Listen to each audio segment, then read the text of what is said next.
চলো তোমাদের একটা কোশ্চেন জিজ্ঞাসা করি। সিট আপ দিলে কি ভুঁড়ি কমে যায় বা মেদ কমে বা এইরকম সিক্স প্যাক অ্যাপ হয়ে যায় নাকি নাকি জোরে জোরে 10 পাক দৌড়ে নিলে শরীরের চর্বি গলতে শুরু করে? কোনটা? এর পেছনে আছে সায়েন্স। চলো জেনে নেওয়া যাক। তো শুধু আজকে আমরা এটা জানবো না, আরো ইন্টারেস্টিং আরো অনেক কিছু জানবো, রাইট? সো বলে রাখি, ফ্যাট কিন্তু খারাপ জিনিস নয়। ফ্যাট না থাকলে আমাদের সৌন্দর্য নষ্ট হয়ে যায়। মনে করো একটা রোগা ফ্যানফ্যানে মানুষ আর একটা নর্মাল, না তো ফ্যাটি না তো একদম রোগা, তাহলে কাকে বেশি ভালো লাগবে দেখতে? একজন নর্মাল মানুষকে, তাই তো?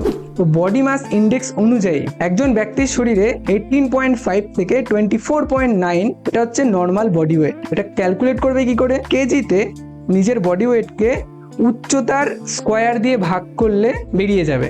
তো এখানে সূত্র দিয়ে দিলাম আর এখানে একটা উদাহরণ দিয়ে দিলাম, তোমরা করে নেবে। তো ফ্যাটকে কিভাবে বার্ন করা যায় বা চর্বিকে কিভাবে গলানো যায় সেটা তো জানবোই। সেটা জানার আগে আমরা একটু দেখে নিই যে আমাদের শরীরে ফ্যাট কি করে তৈরি হয়, সূক্ষ্ম সূক্ষ্ম লেভেলে আমাদের শরীরে কি ঘটে অ্যাকচুয়ালি ফ্যাট তৈরি হওয়ার জন্য, রাইট? আমি ফাস্ট ফুড নিয়ে বলবো না, কারণ ফাস্ট ফুড নিয়ে সবার মধ্যেই কম বেশি ধারণা আছে।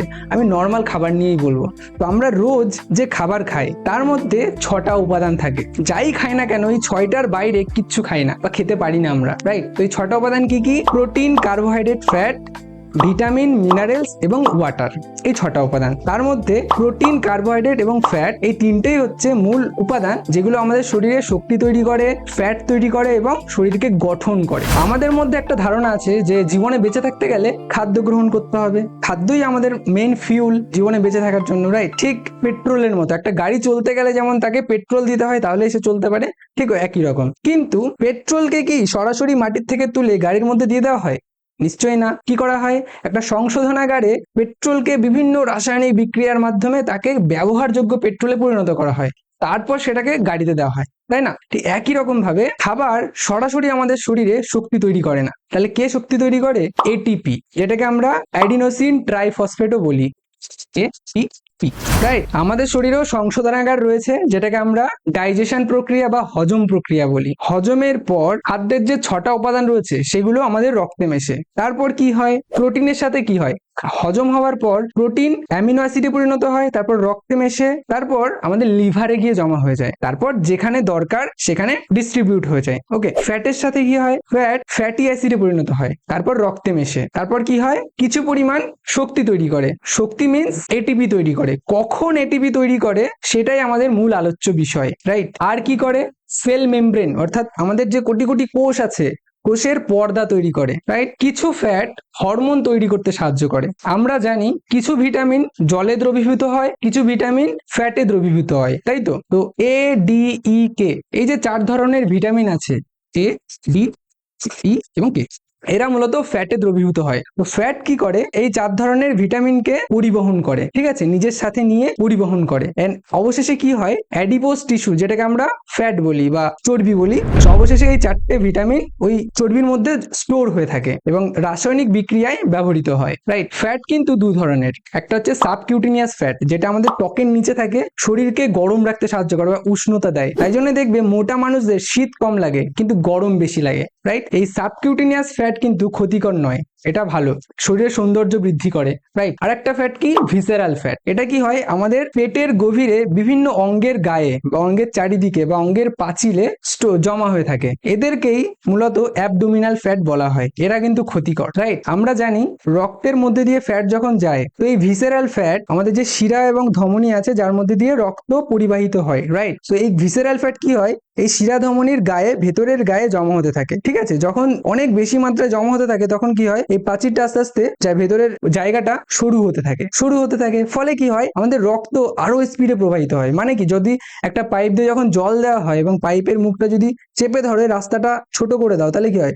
আরো স্পিড বেড়ে যায় না? তো তার ফলে কি হয়? রক্তটা আরো স্পিডে যায় এবং হার্টকে, আমাদের হৃৎপিণ্ডকে আরো জোরে পাম্প করতে হয়, রাইট? তো এখানে হার্টের সমস্যা তৈরি হয়। আর কি হয়? যখন রক্তটা খুব স্পিডে যায় তখন আমরা বলি ব্লাড প্রেশার বেড়ে গেছে, অর্থাৎ হাই প্রেশার হয়ে গেছে, রাইট? তো ফ্যাট করে ব্যক্তির হাই প্রেশার, ডায়াবেটিস টাইপ 2, বিভিন্ন রোগ তৈরি করে দেয় এই ভিসেরাল ফ্যাট। তো ভিসেরাল ফ্যাট শরীরের জন্য খুবই ক্ষতিকর। এরপর আসছে কার্বোহাইড্রেট। তো আমাদের শরীর এটিপি তৈরির জন্য ফার্স্ট চয়েস হিসাবে এই কার্বোহাইড্রেটকেই ব্যবহার করে। কার্বোহাইড্রেট বলতে মূলত ভাত, রুটি, মিষ্টি, বিস্কিট ইত্যাদি এগুলোকে বোঝায়, রাইট? কার্বোহাইড্রেট হজমের পর গ্লুকোজে পরিণত হয়, তারপর সেটা রক্তে মেশে। রক্ত এই গ্লুকোজকে শরীরের সমস্ত সেল, যে কোটি কোটি সেল আছে, সমস্ত সেলে পৌঁছে দেয়। তারপর সেখানে ক্রেবস চক্রের মাধ্যমে, তারপর ইলেকট্রন ট্রান্সপোর্ট চেন এর মাধ্যমে এটিপিতে রূপান্তরিত হয়। এখানে ইনসুলিন খুব গুরুত্বপূর্ণ ভূমিকা পালন করে। এই ইনসুলিনই কি করে, এই গ্লুকোজকে সেলের ভেতরে ঢুকতে সাহায্য করে, দরজাটা খুলে দেয়, ঠিক আছে? সেলের দরজা খুলে দেয় এবং ভেতরে ঢুকতে সাহায্য করে গ্লুকোজকে। এবার যদি কারোর ইনসুলিনের প্রবলেম থাকে বা ইনসুলিনের পরিমাণ কম থাকে, তাহলে কি হয়, গ্লুকোজ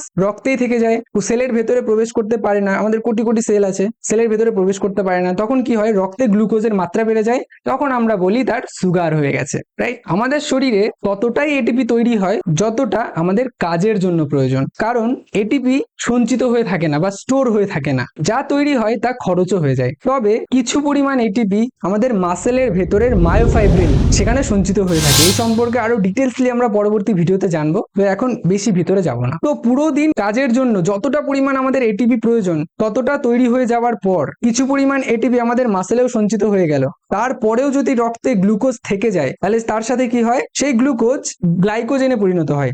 গ্লাইকোজেনে পরিণত হওয়ার পর সেটা লিভারে গিয়ে সঞ্চিত হয়ে যায় এবং কিছু পরিমাণ গ্লাইকোজেন আমাদের মাসেলেও জমা থাকে। তারপরেও যদি আমরা কার্বোহাইড্রেট নিই বা কার্বোহাইড্রেট খাই, কারণ আমরা খাঁটি বাঙালি মানুষ, খাঁটি ইন্ডিয়ান, দিনে 3 থেকে 4 বার খাই, ভাত, রুটি, biscuit, egg roll, chowmein, momo চলতেই থাকে।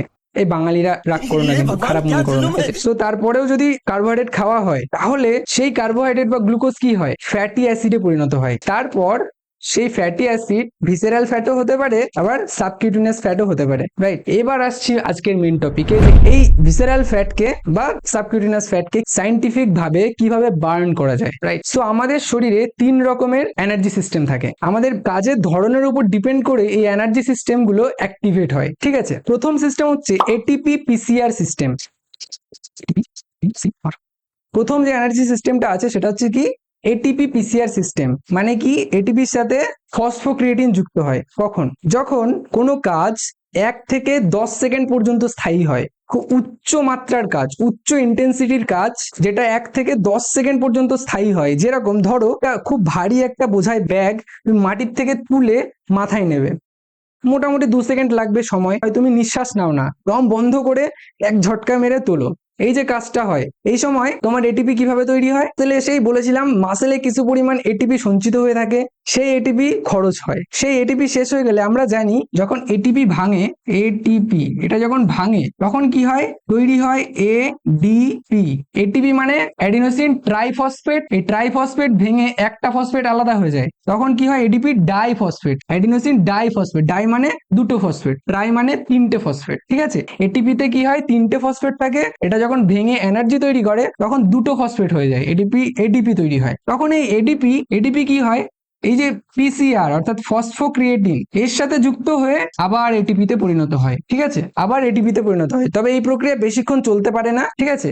এই প্রক্রিয়া চলে মাত্র 1 থেকে 10 সেকেন্ড পর্যন্ত। এটা হচ্ছে আমাদের প্রথম এনার্জি সিস্টেম। এখানে কি হয়, অক্সিজেনের প্রয়োজন হয় না, O2 অক্সিজেনের প্রয়োজন হয় না, অক্সিজেন ছাড়াই এই এনার্জি সিস্টেম অ্যাক্টিভেট থাকে 1 থেকে 10 সেকেন্ড। আর আরো উদাহরণ দিলে বুঝতে পারবে, লং জাম্প করার সময় কেউ একজন লং জাম্প দিচ্ছে, ঠিক আছে, কেউ শর্টপুট ছুটছে কিংবা 100 মিটার দৌড়াচ্ছে, সেই সময় এই এনার্জি সিস্টেমটা, এটিপি পিসিআর সিস্টেমটা চালু থাকে, রাইট? দ্বিতীয় যে এনার্জি সিস্টেমটা আছে সেটা হচ্ছে anaerobic oxidative system. Anaerobic oxidative system, এটা কখন চালু হয়, যখন কোনো কাজ 10 সেকেন্ড থেকে 2 মিনিট পর্যন্ত স্থায়ী হয়, সেই সময় এই এনার্জি সিস্টেম চালু হয়। মানে ধরো কোনো ব্যক্তি 200 মিটার দৌড়াচ্ছে, কেউ 400 মিটার দৌড়াচ্ছে, সেই সময় অ্যানারোবিক গ্লাইকোলাইসিস সিস্টেম কাজ করে, ঠিক আছে? এই ক্ষেত্রেও শরীর এটিপি তৈরির জন্য গ্লুকোজকে ব্যবহার করে। গ্লুকোজ, ওকে, আমাদের রক্তে যে গ্লুকোজ থাকে সেই গ্লুকোজকে ব্যবহার করে। এটা 2 মিনিট পর্যন্ত চলে বললাম। এরপর কি, তৃতীয় যে এনার্জি সিস্টেমটা আছে সেটা হলো অ্যারোবিক অ্যারোবিক গ্লাইকোলাইসিস। এটাকে অক্সিডেটিভ সিস্টেমও বলে, অক্সিডেটিভ সিস্টেমও বলে, ঠিক আছে? এই এনার্জি সিস্টেমটা 2 মিনিটের পর থেকে চালু হয়। যতক্ষণ পর্যন্ত কাজ চলবে 2 মিনিটের পর থেকে এই এনার্জি সিস্টেমটা চালু থাকে। ওকে, ধরো কেউ 1500 মিটার দৌড়াচ্ছে, 5 কিলোমিটার, 10 কিলোমিটার, 30 কিলোমিটার, ঠিক আছে, সাইকেলিং করছে, তো সেই সময় এই এনার্জি সিস্টেমটা কাজ করে। ঠিক আছে, কিন্তু ফ্যাট কখন বার্ন হবে, রাইট? সো বলছে যে 45 মিনিট পর্যন্ত আমাদের শরীরে যে গ্লুকোজ থাকে বা লিভারে গ্লাইকোজেন রূপে স্টোর হয়ে থাকে, সেই গ্লুকোজ এবং গ্লাইকোজেন 45 মিনিট পর্যন্ত ব্যবহৃত হয়। তারপরে তার মাত্রা কমে যায় বা শেষ হয়ে যায়।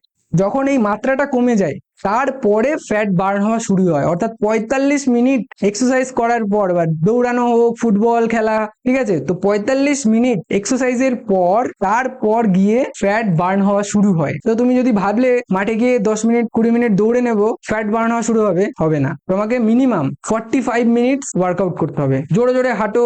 তো এই চর্বিকে কমানোর বা ফ্যাটকে বার্ন করার সাইন্টিফিক উপায় কি, কিভাবে কমাতে পারবে? তো সবার প্রথমে নিজের খাদ্যকে নিয়ন্ত্রণ করতে হবে। ঠিক, মিষ্টি, সফট ড্রিঙ্কস, ফাস্ট ফুড এগুলোকে অ্যাভয়েড করতে হবে। প্রোটিন জাতীয় খাবার খেতে হবে, রাইট? দ্বিতীয়ত কি, ডেইলি 1 ঘন্টা ওয়ার্কআউট করতে হবে। সেটা তুমি জোরে জোরে হাঁটতে পারো, ফুটবল খেলতে পারো, ব্যাডমিন্টন খেলতে পারো, বাস্কেটবল, টেবিল টেনিস, ঠিক আছে, এই বিভিন্ন ধরনের যে কোনো ওয়ার্কআউট করতে পারো 1 ঘন্টা পর্যন্ত। ঠিক আছে, আর কি, সপ্তাহে 3 দিন স্ট্রেংথ ট্রেনিং করতে হবে। জিমে চলে যাও কিংবা স্কোয়াট, পুশ আপস, রাইট, বিভিন্ন ধরনের সপ্তাহে 3 দিন স্ট্রেংথ ট্রেনিং করতে হবে। আর এবং ডেইলি 1 ঘন্টা ওয়ার্কআউট করতে হবে, যাতে শরীর থেকে ঘাম ঝরে। তাহলেই একমাত্র তোমার ফ্যাট বার্ন হওয়া সম্ভব, এটাই প্রমাণিত সাইন্টিফিক ভাবে, রাইট? তো ভিডিও ভালো লাগলে অবশ্যই একটা লাইক করো।